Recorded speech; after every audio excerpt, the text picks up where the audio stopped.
Las características de una secreción normal vaginal es una consistencia transparente, hialina, es mucosa y no tiene ningún olor. Si fuera alguna alteración, entonces sí presentan una consistencia verdosa o amarillenta. Ya reunido el material para la toma de la muestra y con el espéculo instalado, con hisopo estéril recoja directamente la muestra desde el fondo del saco anterior.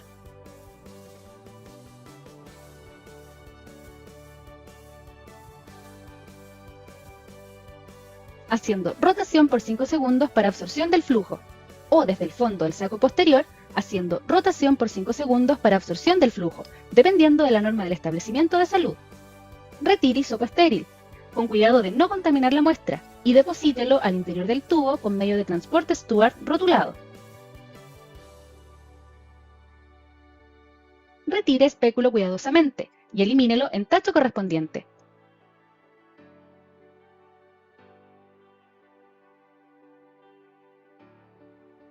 Aprecie el contenido del espéculo, olor y características del flujo.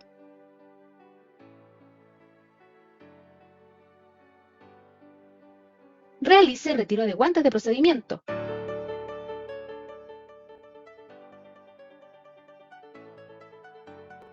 Realice lavado clínico de manos.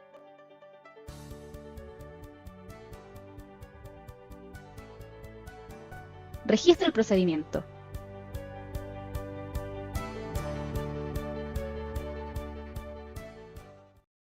Aislamiento y la identificación de especies de cándida. Entonces, ¿qué necesitamos para realizar esta práctica? Necesitamos primero las muestras como tal, ya sea de secreción vaginal o muestras de esputo. Vamos a realizar primeramente un examen microscópico, ¿sí? Entonces, tomamos parte del sedimento de las muestras de secreción vaginal, como podemos observar en la imagen. Aquí tenemos un tubo con una muestra de secreción vaginal. Entonces, tomamos parte de la secreción vaginal con ayuda de una asa estéril, previamente esterilizada en un mechero.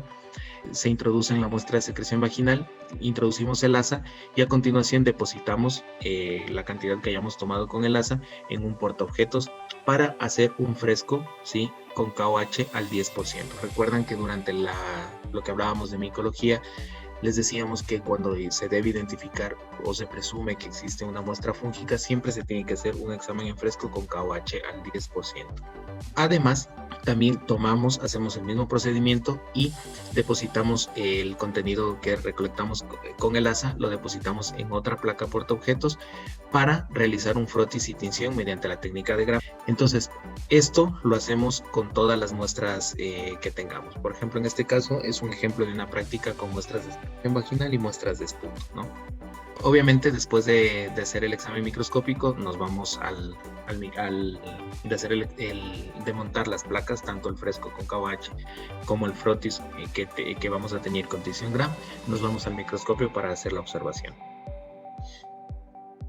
Por otro lado, hacemos el aislamiento del microorganismo.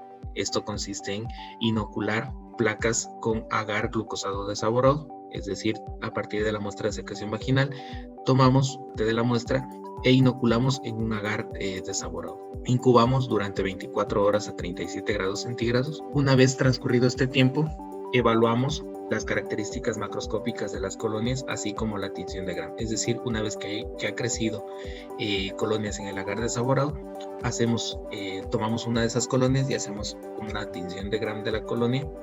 Y por otro lado, tomamos una colonia bien aislada y sembramos a partir de esa colonia en una cajita de cromagar, que es un agar cromogénico que ya lo habíamos comentado en su momento, específico para Candida spp, que tiene sustratos cromogénicos que, dependiendo de la especie de Candida, interactúa con estos sustratos cromogénicos y dependiendo de los sustratos que hidroliza, pues obviamente nos da colonias de colores distintos, ¿no? Ejemplo, Candida albicans, gracias en este cromagar, va a crecer de color verde, como lo pueden observar aquí en la imagen. Entonces, crecidas las colonias en el agar desaborado, luego las inoculo en el Cromagar y nuevamente incubo durante 24 a 48 horas a 37 grados centígrados, ¿sí? Una vez transcurridas las 24 o 48 horas, observo el tono de las colonias, ¿sí?, en el agar del Cromagar, y en base a las indicaciones del fabricante que vienen como una tabla de color en el mismo Cromagar, puedo identificar la especie de cándida que tengo. Adicional a esto, hacemos una prueba de tubo germinal, ya que el 95% de las especies de cándida, de los microorganismos Candida albicans van a producir tubo germinal. Esto consiste en tomar una colonia aislada del agar glucosado desaurado, es decir, la prueba de tubo germinal la haré el segundo día. Es decir, una vez que han crecido las colonias en el agar glucosado desaurado, tomo una colonia bien aislada y la coloco en 0.5 ml de suero humano, como ven aquí. Introduzco el asa que tiene la colonia que he tomado del agar desaurado y la disuelvo, la intento disolver en estos 0.5 de suero humano, ¿sí? Y esto lo llevo a la estufa, a la incubadora, quiero decir, a 37 grados centígrados por 24 horas, ¿sí? Y al día siguiente, pues voy a tomar con el asa una gotita de este medio, la pondré en un portaobjetos, ¿sí? Y le pongo un cubreobjetos y observo directamente al microscopio. La otra opción es tomar una gotita de esto, fijarla como fijaríamos para un gram, teñirla y visualizarla al microscopio para observar aún mejor los tubos germinales. En este video les mostraré el procedimiento para la realización de una de las pruebas más sencillas, rápida, económica y la más utilizada como prueba preliminar para la identificación del 90 al 95% de los aislados de Candida albicans del resto de las especies de Cándida. Esta es la prueba del tubo germinal, conocida también como prueba de filamentación en suero o filamentación precoz. Para esta prueba vamos a necesitar los materiales que vemos en pantalla en este momento. Comenzamos. Con un asa estéril tomamos una colonia sospechosa de Candida albicans. Dicha colonia debemos inocularla en un tubo de ensayo donde previamente añadimos 0,5 mililitros de suero. Una vez inoculado el suero, lo incubamos durante 2 a 4 horas en aerobiosis a 37 grados centígrados. Luego de las 2 o 4 horas de incubación, con ayuda de una pipeta Pasteur o con un asa estéril, se toma una porción del contenido del tubo, se coloca entre una lámina y una laminilla.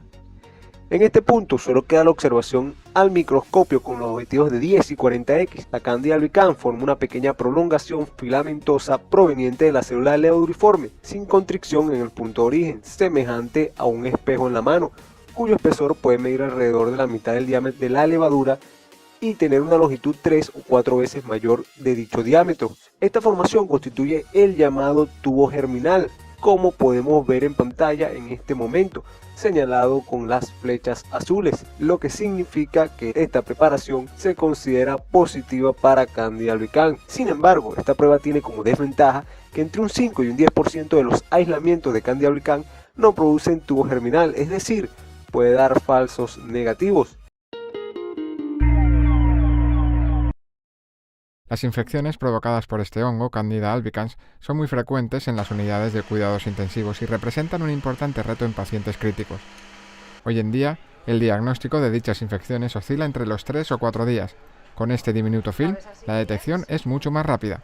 En nuestro caso, el sistema con unos 30 minutos ya tienes una distinción de si realmente tienes ese hongo o no. Entonces, claro, representa un avance muy grande respecto a las tecnologías actuales. Está basado en un sistema poroso, digamos que está tapado con un oligonucleótido que reconoce a Candida albicans, de manera que en presencia de Candida albicans pues, libera un colorante, un fluoróforo que se detecta fácilmente. El material se encuentra ahora en fase de validación clínica gracias a la financiación conseguida mediante el proyecto Candigate concedido por la Universitat Politécnica de Valencia y el Instituto de Investigación Sanitaria La Fe.